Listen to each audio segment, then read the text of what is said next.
Tyler Hoechlin is a famous Hollywood actor currently at the peak of his career, earning recognition for starring as Michael Sullivan Jr. in the 2002 film Road to Perdition. He then landed a spot in Seventh Heaven before booking the role of Derek Hale in MTV's Teen Wolf. After that, director Greg Berlanti offered him the role of Superman in the CW short Supergirl. He will also appear in the upcoming Supergirl spin-off, Superman and Lois. Hoechlin has made a real impression as Superman on Supergirl, but who exactly is the handsome face behind the big red S? Here's a list of 10 facts about Tyler Hoechlin you might not know.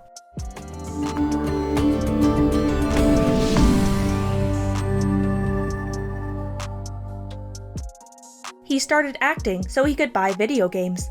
Hoechlin started acting from an early age, and though some get into the field with grand ambitions to be a thespian, his motivations were a bit more direct. He knew acting gigs paid money because his mom told him he'd picked up some commercials as a baby, and he wanted a bit more pocket cash to buy video games. He told Empire, "At the time I was like 7 or 8 years old, and I brought up, oh, that'd be kind of cool to go and make my own money so I could buy my own video games." His first big role. Tyler Hoechlin first appeared in movies like 1999's Family Tree and Train Quest. His first big role came with 2002's Road to Perdition, which was Sam Mendes' follow-up to American Beauty.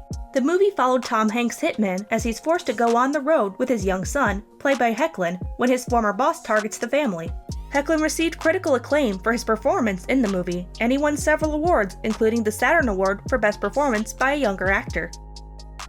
He almost pursued a career in baseball.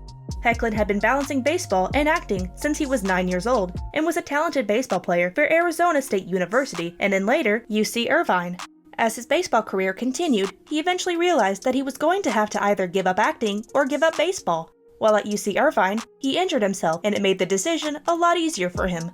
He told ESPN, "It was like an answered prayer. It was like the decision was made for me. I wasn't going to quit until someone told me to stop." Still, he got the best of both worlds when he starred in Richard Linklater's Everybody Wants Some.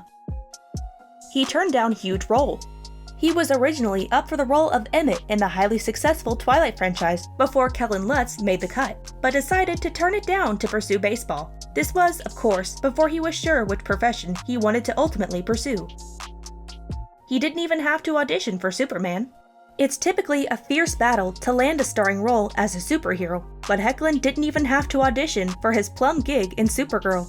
Instead, the producers of the series were already familiar with the actor, so they just invited him over for a chat. He knew the gig had something to do with Supergirl, but he had no idea it was to actually play the Man of Steel himself. The chat went well, and they asked him his thoughts on Superman. He told Entertainment Weekly his answer was immediate. He was an official part of the cast in a week. Before Supergirl, he was best known for Teen Wolf.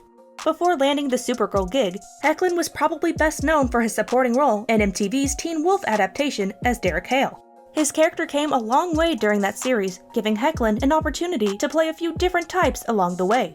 It didn't hurt that it was on a buzzy show with a fervent fan base. Though he obviously has the leading man good looks, Hoechlin was a supporting player on Teen Wolf, good preparation to come into the Supergirl world as a guest star. Derek's age is unknown. When he was cast as Derek Hale, the character was supposed to be 19 according to the script, but they wanted Hoechlin to play the role, and he didn't look like a 19-year-old, so they deliberately left out Derek's age. He was in 50 Shades of Grey sequel. He was also in the 50 Shades of Grey sequel, 50 Shades Darker, as an author, voiced Fox. Even though the name is only mentioned in the books briefly, the director wanted the character to be slightly more prominent in the film, so he cast an up-and-coming actor for the role. Voice role in video game. In addition to acting, Tyler Hoechlin is also branching out to video games and voiced the iconic bad guy Sephiroth in the remake of Final Fantasy VII, which arrived on the PlayStation 4 in April 2020. His first celebrity crush was Ashley Olsen. Hoechlin fell in love with one half of the Olsen twins when he was young. The Olsen twins, Ashley Olsen and Mary-Kate Olsen, were famous actors from the 80s through to the 90s. It's unclear what he saw in Ashley that he didn't see in her identical sister, Mary-Kate. Hoechlin was pretty smitten, and he even sent Ashley a letter. Later on in his career, Hoechlin worked with the same studio teacher that Ashley had worked with. The studio teacher arranged a meeting with Ashley, and Hoechlin got to meet his childhood crush. He described the moment he met Ashley as a childhood dream come true. However, he shied away from mentioning the letter that he sent many years back.